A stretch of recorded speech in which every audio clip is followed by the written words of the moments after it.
All right, this is going to be just a quick, I hope, uh, visual companion to this tips and suggestions teaching material that I hope you'll read. But sometimes people learn a bit more. Things get absorbed by hearing them and reading along with them. So that's kind of my goal here.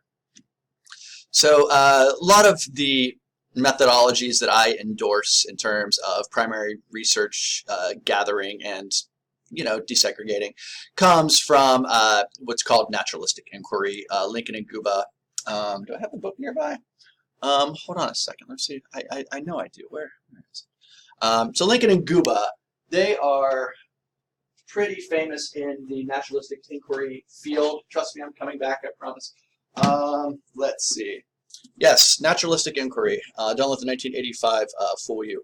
Very important book in terms of incorporating social realities into qualitative research design methods. And I've grabbed my other favorite book, Feminist Methods in Social Research, which again informs my, you don't have to read these. They're very dense books. Just look at this sample page here. I read these in grad school. Very text heavy, very dense, but rewarding if you're, I guess, 23-year-old me. So anyway, it is an opportunity. Observations allow us to, let me click here, reconstruct the past, interpret the present, and predict the future. And then all without leaving a comfortable armchair. And that notion of doing it from a remote location after you've gathered the data is even more true these days in our sort of hyper-connected, less monocultural world. So all of this to say, I do put a lot of thought into how I recommend you design your, not only your methodology, but also making sense of your results and transforming your results into an argument. Much of that stuff is for future weeks, not this week. I got itchy all of a sudden. Okay, so your essay and your observation, they are completely bound up with each other, just like this. If you slack on the observation, you cannot produce a quality essay. If you do right by the observation process, writing the essay and developing an argument should come very easily, at least historically speaking. It has in the past. It has in my own social research. And so I guess I can't recommend multiple observations and not morally, but just responsible observation behavior is tied to that as well. So these are sort of behavioral suggestions that I would like to pass on to you. Plan your observation. Think about when you'll do it, where you'll do it. Scout your location if it's at all possible. And of course, I'm talking about the brick and mortar places, but this also, much of what I'm trying to say, should apply to online observations as well. So I can't click on this and make it bigger and bolder and more important than I can. An open mind. Be open-minded. Let me go big screen for a second. I've gotten some emails from students saying like, well, I plan on arguing X, Y, and Z in my essay. You cannot know that. The whole point of an observation is to see for yourself and develop an argument from what you actually see. You can contrast that by what you expect to see. That's some scientific method type stuff, right? Forming a hypothesis and then testing it. We're not quite doing that, although if that's a lane you're comfortable working in, go ahead and work in that lane. But naturalistic inquiry says you go in with a completely open mind and you be willing to learn what your observation teaches you.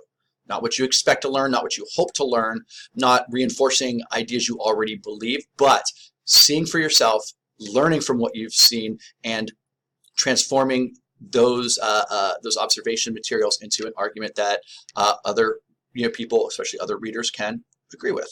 Enough of my ugly mug up there. All right, so visualize your observation. And I think visualization is a quality component into just about anything when I go for, well, not every run, but when I'm doing a workout or a run that is sort of important in my training, I spend time visualizing it, what I'd like to do, how I'd like to feel. And so having a mental game plan is important.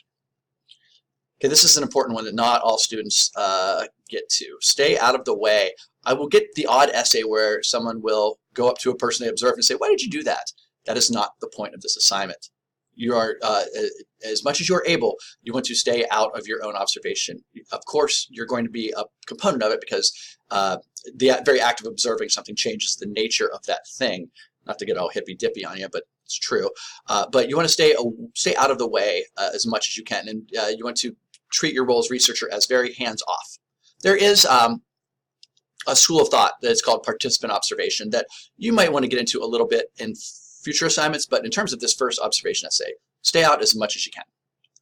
All right, consider the layout of the site, and that's, that gets to analysis as well. But, if you record, a number of sort of critical incidents, and if they're happening in one particular place, you want to spend some time examining that place and trying to learn from it. Okay, one more time for the cheap seats. Keep an open mind, be willing to learn. Okay, it's simple advice, but it's important advice as well. Okay, never stop typing or writing. This is an important one. Okay, the more you record, the more data you have to work with. If you're, and I'm going to be looking at your field notes very soon, the data that you gather, and if it's just a few scattershot sentences here and there and not a whole lot, you've just made writing this essay much, much more difficult than it needs to be. So keep writing down and recording everything that you can. Okay, so keep your eyes open, and then take a drink here. Keep your ears open as well. Okay, sorry about that. My throat is dry. I ate a bunch of almonds right before I recorded this, which was not my smartest decision of the day. Keep your ears open. So, of course, you're going to want to employ all your senses, and sometimes like smell's not going to matter. Some places are pretty neutral smelling, I guess. Taste is not maybe going to come into play quite as much, but you'll be hearing things, you'll be seeing things mostly. Those are going to be the two senses that you'll be depending on the most. And sort of feeling things too, not feeling in a sort of a tactile, like, touch it kind of sense, but impressions that you had. That's, I guess I'm jumping the gun a little bit here. Okay, so there are lots of different note-taking strategies, and this little bullet point and its sub-bullet points is the result of a lot of me, sort of brushing up on my naturalistic inquiry abilities. So running notes, these are the most common, and that's what you think about when you think about taking notes. They're usually anecdotal, and sometimes broken into categories like cell phone use versus picture taking. So it can be like based around sort of the activities that you might see when it comes to technology use. And again, in online settings, the terminology changes a little bit. It could be like language decisions, could be replies to comments, that sort of thing. Field experience logs can be very helpful. They happen after the observation. These are for my my people who have really strong memories. My writers almost always have extremely powerful memories because so much of writing is conjuring memory and sort of reproducing it on the page. In some senses, now historians might disagree with that a little bit, but most of writing is making sense of memory, whether in a fictional way or in a more straightforward way. Chronologues are exactly that. You see chrono there, that means time. So they're logs of time. So they're a little more linear in fashion, like, here's what happened at the beginning all the way through to the end in sort of a straightforward linear way. Context maps, this is similar to what I was talking about with writing it all and considering the layouts, but context maps, so movement.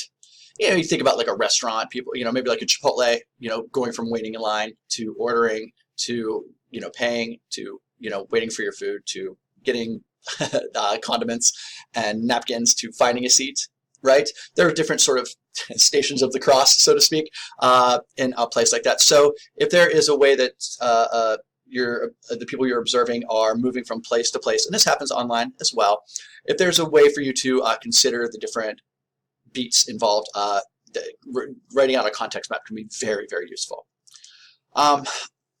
Taxonomies are important. The ways that we put people and put events and objects into categories can be important.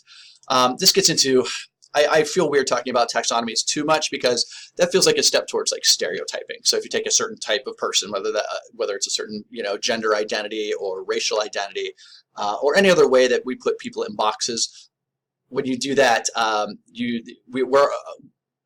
the destination isn't guaranteed, but you're on a path towards making broader claims about a group that might feel stereotypical in ways that maybe aren't super productive in 2020. But if you wanted to think about the ways to break up different categories, parents versus children, if you want to set up sort of dichotomies that way, that's maybe a little more interesting. Adults versus young people, and what you consider adult versus young person might be up in the air a little bit. But if you want to draw up some taxonomies, I'm here for it. This will be important for writing the essay, I think. Sociometrics, and that's interactions between people or a lack thereof due to personal technology use. So keep an eye out for, and I'm going to talk about this next week a little more, they're called critical incidents. When you see something that that's going to be important for my essay, you really want to slow down and describe every little bit of it that you can, so that you can pull, and that's going to become not to get too far ahead, but that's going to become your thick description. You're going to pick crucial moments in your observation and you're going to make sense of them. Okay, so keep an eye out for interactions or lack thereof. We've all seen people, you've probably been that person where, you're holding your phone, someone's holding their phone and someone else is talking and you're not listening to them, but they're telling you something maybe important and you're only catching half of it because you're half in your phone and you're half in your real life. So if you're observing something like that, then good for you, make sense of it, okay? Jot it down with your notes.